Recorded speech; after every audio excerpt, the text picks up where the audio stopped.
आज आहे 15 ऑगस्ट आणि आज स्वातंत्र्य दिन आपण साजरा करतो। परंतु एक गोष्ट तुम्हाला सांगू इच्छिते की 15 ऑगस्ट हा आपण स्वातंत्र्य दिन साजरा करतो, परंतु आपल्यासाठीच नाही तर अजून 5 देश असे आहेत त्या 5 देशांमध्ये आज 15 ऑगस्टला स्वातंत्र्य दिन साजरा केला जातो।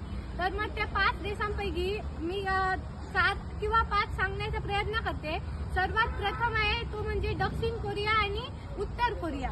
कारण 15 ऑगस्ट 1945 रोजी कोरियाला जपानच्या गुलामी राजवटीपासून मुक्त स्वातंत्र्य मिळाले होते आणि त्यानंतर हे सर्व झाल्यावर कोरियामध्ये हा दिवस एक विशिष्ट शब्द आहे, तो मी जरा कठीण आहे त्यामुळे मी वाचून ऐकवते। वॉंगबोक जे ओल म्हणून याला ओळखलं जातं। आपली भाषा वेगळी आहे, ती भाषा वेगळी आहे म्हणून जरा वेगळी आहे। नंतर जपानी सैन्यापासून स्वातंत्र्य मिळाल्यानंतर 3 वर्षांनी उत्तर आणि दक्षिण कोरियामध्ये स्वतंत्र कोरियन सरकार स्थापना झाली, म्हणजे स्वतंत्र कोरियन सरकारची स्थापना झाली। आता दुसरा देश आपण बघणार आहोत तो बहरीन आहे। म्हणजे बहरीन हा देश असा आहे जो मध्य पूर्वेतील आहे देश आणि त्यामध्ये सुद्धा 15 ऑगस्ट 1971 रोजी युनायटेड किंगडम पासून त्याला स्वातंत्र्य मिळाले होते।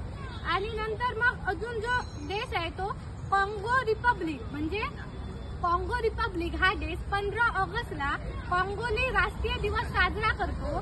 कारण या आफ्रिकन राष्ट्राला 15 ऑगस्ट 1960 रोजी फ्रान्स पासून पूर्ण स्वातंत्र्य मिळाले होते।